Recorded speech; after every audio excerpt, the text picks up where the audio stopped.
Oi, pessoal, tudo bem? Hoje a gente vai começar com a nossa aula de matemática financeira, tá? Nossa última disciplina desse bloco, tá? E a gente vai falar um pouquinho hoje, né, sobre uma introdução aí à matemática financeira, conhecer alguns conceitos e já vamos começar alegre, que é fazendo conta. Então, vamos lá!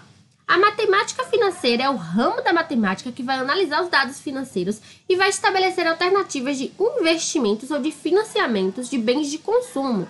A gente vai usar algumas ferramentas para melhorar o nosso desempenho e agilizar alguns processos para a gente simplificar as nossas operações financeiras e para dar uma vazão aí no nosso fluxo de caixa, tá, pessoal? Que é o dinheiro que a gente tem girando aí na nossa empresa, tá bom?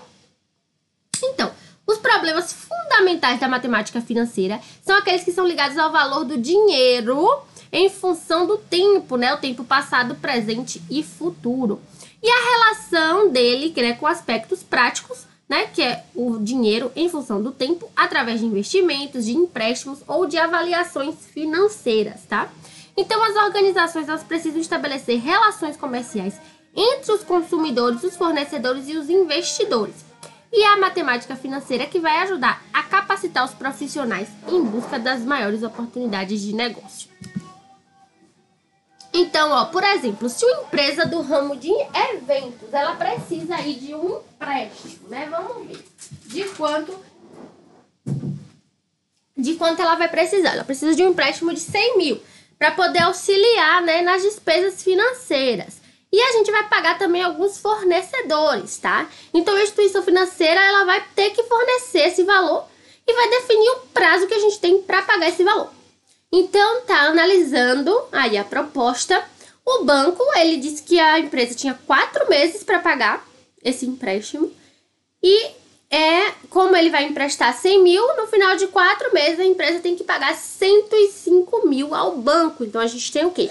5 mil aí de juros, tá? Se ela tomou emprestado 100 mil, vai ter que pagar em 4 meses 105 mil, tá, pessoal? Então, 5 mil aí serão de juros aí do valor que ela tomou emprestado. Então, baseado aí nesse exemplo, a gente tem o capital, que é o valor atual, né, que é presente ou aplicado, que é aquela quantia de dinheiro, títulos ou bens que a gente tem disponível para uma operação financeira. O capital, ele é qualquer valor que é expresso em moeda. Então, toda operação financeira expressa em moeda vai envolver o capital, tá bom?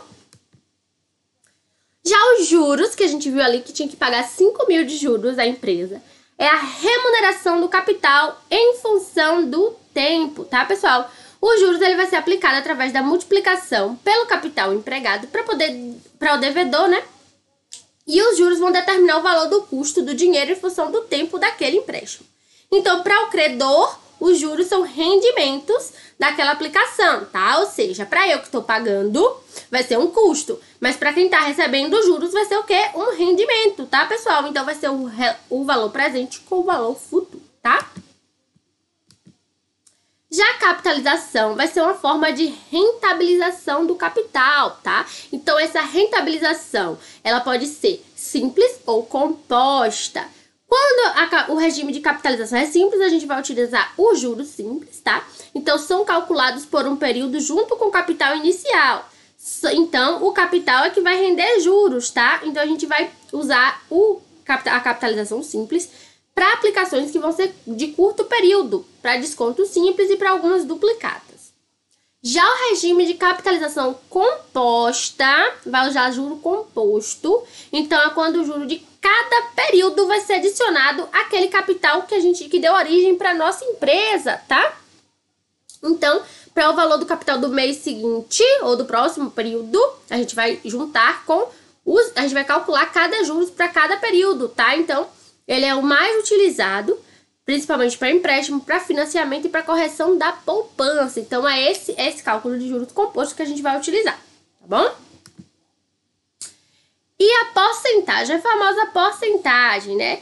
É o uso de expressões que vão refletir acréscimo ou redução do preço, tá? Então, a gente sempre vai utilizar a porcentagem na base de 100, né? Como o próprio nome já diz, porcentagem, tá? Então, ó, se, por exemplo, você vai no posto de gasolina, então você tá sentado lá no seu sofá tomando café e passa no jornal que a gasolina teve um aumento de 15%. O que acontece? Em cada 100 reais que você paga de gasolina, você aumentou, você teve um acréscimo de 15 reais, tá? Então, aumentou 15%. Se o cliente receber um desconto de 10% nas mercadorias, quer dizer que a cada 100 reais você teve um desconto de 10 reais. E se os jogadores que jogam no Grêmio, 90% são craques.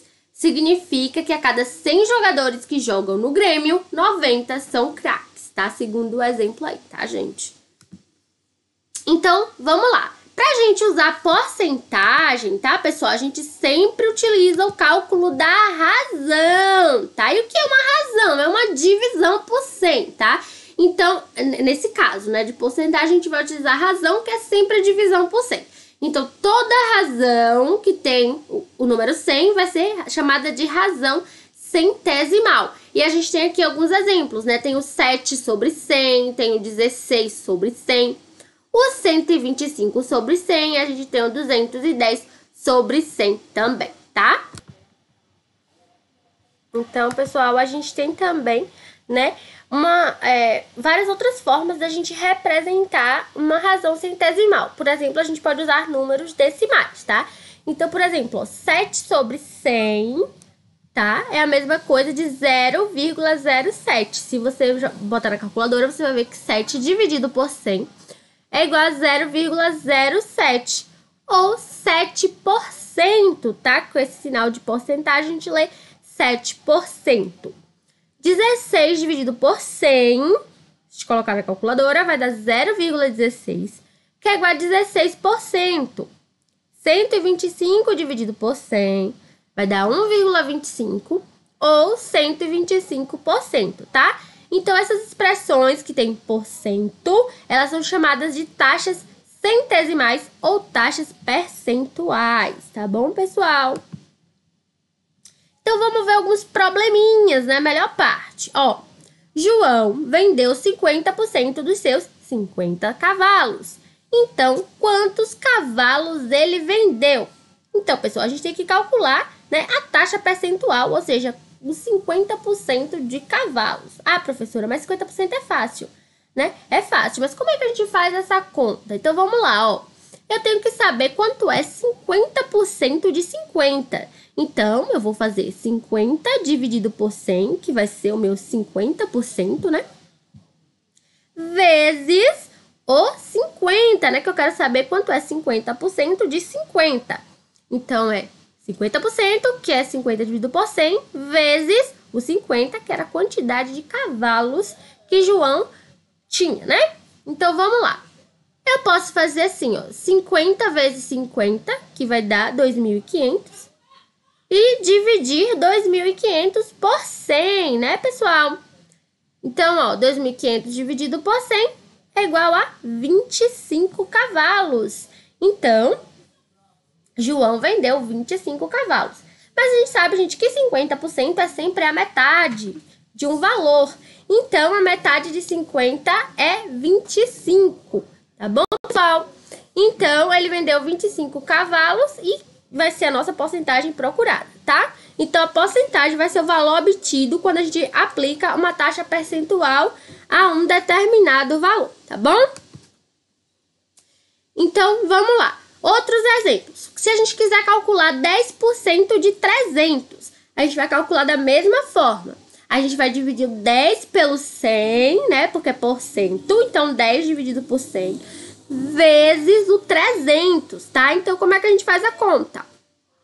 10 vezes 300 vai dar 3.000. Dividido por 100 vai dar 30. 25% de 200. 25 dividido por 100 vezes o 200. Então, ó, 200 vezes 25, né? Vai dar 2.000. Vai dar o valor dividido... Não vai dar 2.000, né? Vai dar 2 vezes 2, 4. Vai dar aqui um valor dividido por 100, que vai dar 50. 25% de 50, de 200, né? Um quarto de 200 é 50, tá, pessoal? Então, 50 quilos é o valor correspondente a porcentagem que a gente está procurando. Então, sempre a gente vai fazer dessa forma. Quando tiver aqui o número, né? Aqui é 25%, aqui é 10%. Então, a gente vai colocar sobre 100 e multiplicar pelo número que a gente está procurando, tá bom? E o fator de multiplicação. O fator de multiplicação também é muito importante. Então, vamos ver aqui alguns exemplos, ó. Quando você tem um acréscimo de 10% a um determinado valor, a gente vai calcular ele, né, multiplicando por 1,10. Ele vai ser chamado fator de multiplicação. É sempre o 1 mais o valor que a gente está aumentando. Então, se eu tenho um acréscimo de 10% na minha compra, eu vou multiplicar por 1,10, tá? Se eu tenho um acréscimo de 20%, então é 1 mais 20%, né? 1 mais 0,20, então é 1,20. E assim por diante. Então, aqui a gente tem, ó, se eu tenho um acréscimo de 15%, é 1 mais 15%. 1 mais 0,15, que vai dar 1,15. 20%, 1,20. 47%, 1,47 e dali por diante, tá bom, pessoal? Vamos ver outro exemplo, ó. Se eu aumentei 10% no valor de uma compra que era R$10, então eu vou multiplicar 10, né, por 1,10, tá? Porque é o meu fator de multiplicação. 1 mais o 10%, né? Que vai dar 1,10, que vai dar R$11 no total, tá? Se isso porque teve um acréscimo. Mas se houver um decréscimo, a gente vai fazer 1 menos a taxa de desconto. Então, se eu tirei 10% de R$10, eu vou fazer 1 menos, né? Eu vou fazer 1 vezes o meu 0,10, tá? Que vai dar R$1. Então, eu vou descontar o quê? Eu vou descontar R$1 do meu valor, tá bom, pessoal? Então, ó, se eu tenho um desconto de 10%, eu vou multiplicar por 0,90. Se eu tenho 25%, eu vou multiplicar por 0,75, né? E multiplicando pelo que sobra, né, a gente vai ter o valor do desconto, tá? Multiplicando pelo fator de multiplicação, a gente tem o preço que a gente vai pagar, tá bom? A porcentagem vai ser uma razão, né, do tipo A sobre B, onde B vai ser 100. Então, a gente sempre vai ter essa razão, né, utilizando a ideia de proporcionalidade ou a ideia de frações equivalentes, tá?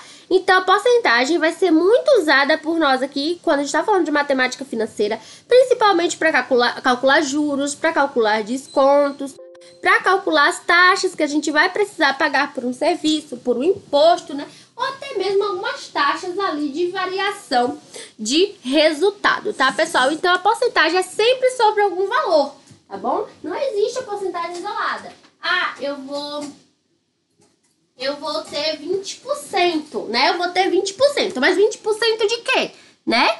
Então, a gente precisa saber, é 20% de quê? Qual é o valor? Esse valor está sendo descontado, vai estar tendo juros, eu vou estar aumentando esse valor. Então, sempre quando a gente falar de porcentagem, a gente tem que se perguntar aonde a gente está aplicando aquela porcentagem, tá, pessoal?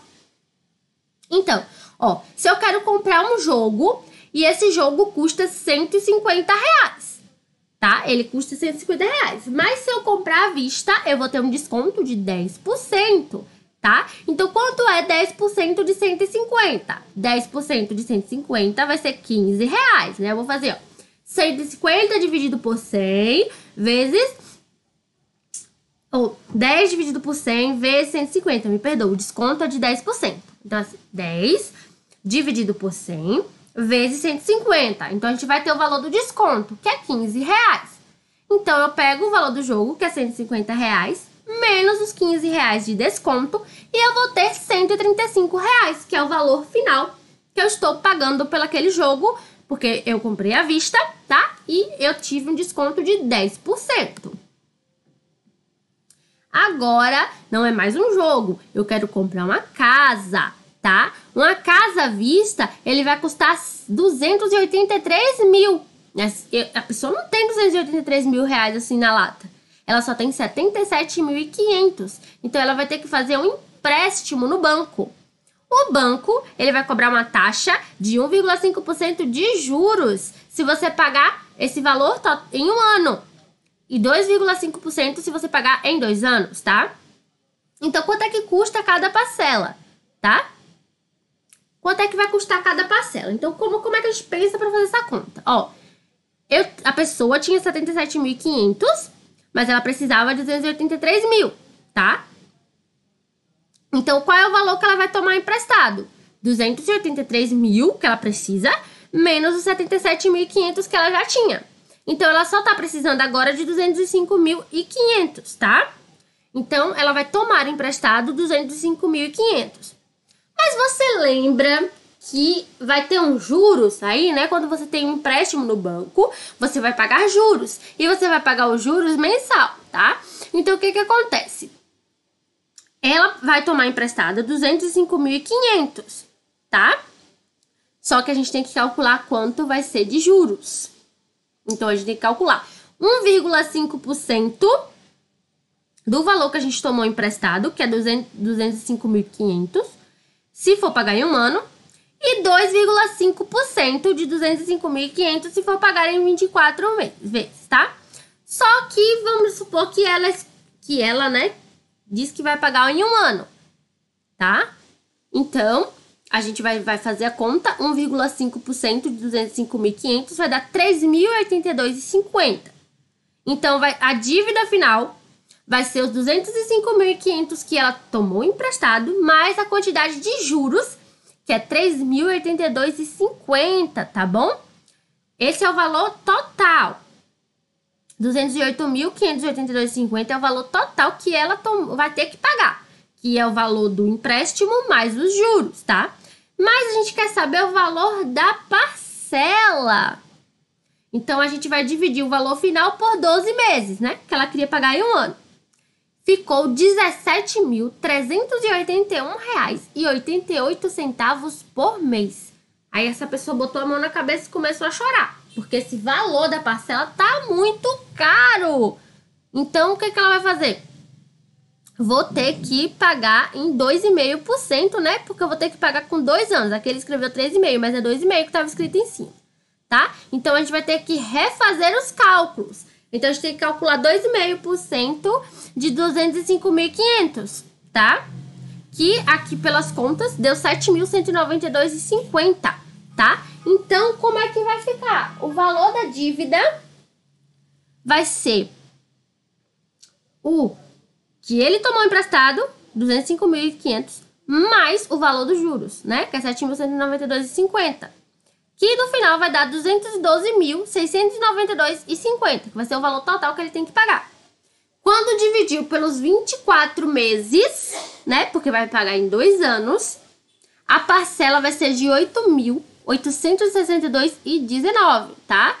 É mais viável pagar uma parcela pequena, só que olha o tanto, né? Ela vai pagar 7 mil a mais só de juros. Então, o valor final vai ficar maior, só que a parcela é mais viável, tá? Então, toda vez que a gente for pensar em tomar algum empréstimo, principalmente em banco, a gente tem que fazer essas contas, tá? Pra saber se vai valer a pena, tá? Quando a gente financia um imóvel, quando a gente financia um carro, a gente vai estar pagando, às vezes, o dobro, o triplo do valor que a gente pagaria à vista. Mesmo que as parcelas fiquem menores, tá? Mas a gente tá pagando um valor total maior. Então, a gente tem que calcular, tem que ver se vale a pena, né? Tem que saber realmente o que é que cabe ou não no nosso bolso, né? Nesse caso, uma parcela de 8 mil era mais viável, né? Que uma de 17 mil. E para finalizar, a gente tem aqui, ó, numa determinada empresa, o faturamento de mês para mês, né? De um mês para o mês seguinte, aumentou em torno de 50%. Tá, então a empresa trabalhou, né, de um mês para o outro e o faturamento estava ótimo, aumentou em 50%. Só que depois ele teve uma queda, diminuiu em 12%. Então ele dá o faturamento inicial, que é 1.323.227, e ele quer saber qual foi o valor faturado no final dos 3 meses. Então, pessoal, a gente tem que calcular primeiro o aumento, né? Porque primeiro aumentou 50%. E desse valor do aumento, a gente tem que calcular a queda, que foi de 12%, tá bom? Então, ó, a gente vai calcular o aumento no primeiro valor, né? Que é o valor inicial, tá? Então, ó, 50%, né? 50 dividido por 100 vezes o valor do faturamento vai dar aí em torno de 661.613,60. Então, o faturamento vai ser aquele 1 milhão e tanto que ele já tinha, mais esse 50%, tá? Que vai dar aí esse valor grandão aí de 1.934.840,79 centavos, tá? Quando a gente for calcular a queda, a gente não vai calcular mais a queda do valor inicial. A gente vai calcular a queda desse mês aí, que ele teve um aumento de 50%, né? Porque primeiro ele aumentou para depois cair. Então, a gente não pode mais fazer do valor inicial. Tem que fazer do valor aqui que já é do segundo mês, tá? Então, a gente vai calcular o quê? 12% desse valor aqui de 1.984.840, tá? Então, a gente vai fazer o quê? 12 dividido por 100 vezes esse valor, né? Que vai dar 238.180,89. Só que esse valor, ele não tá aumentando, ele tá diminuindo. Então, a gente tem que pegar o valor final, que foi 1.984.840,79, e diminuir de 238.180,89. Quando a gente tirar esse desconto, tirar essa queda, a gente vai ver que o faturamento final da empresa foi 1.746.659,90, tá? Que foi maior, mesmo com a queda, o valor final foi maior do que o faturamento inicial daquela empresa, tá bom, pessoal? Eu vou passar mais alguns vídeos, tá? Pra gente estudar um pouco mais sobre porcentagem, pra gente entender um pouquinho mais sobre o que é o fator de multiplicação, tá bom? E falar um pouquinho para vocês como funciona aí a questão de capital, tá? Que nas próximas aulas a gente vai entrar em detalhes sobre juros simples e juros compostos, sobre essa taxa que a gente paga nos empréstimos, tá bom? Hoje foi só mais uma aula inicial para a gente entrar em contato aí com a matemática, tá bom, pessoal? E não esqueçam de responder aqui a nossa atividade, valendo aqui, né, a presença da nossa aula. E a questão 8 é uma questão aí de fator de multiplicação. Então, lembrem do que é o fator de multiplicação, né? 1 mais o valor do aumento. Tá bom, pessoal? Espero que tenham gostado. Até a próxima aula.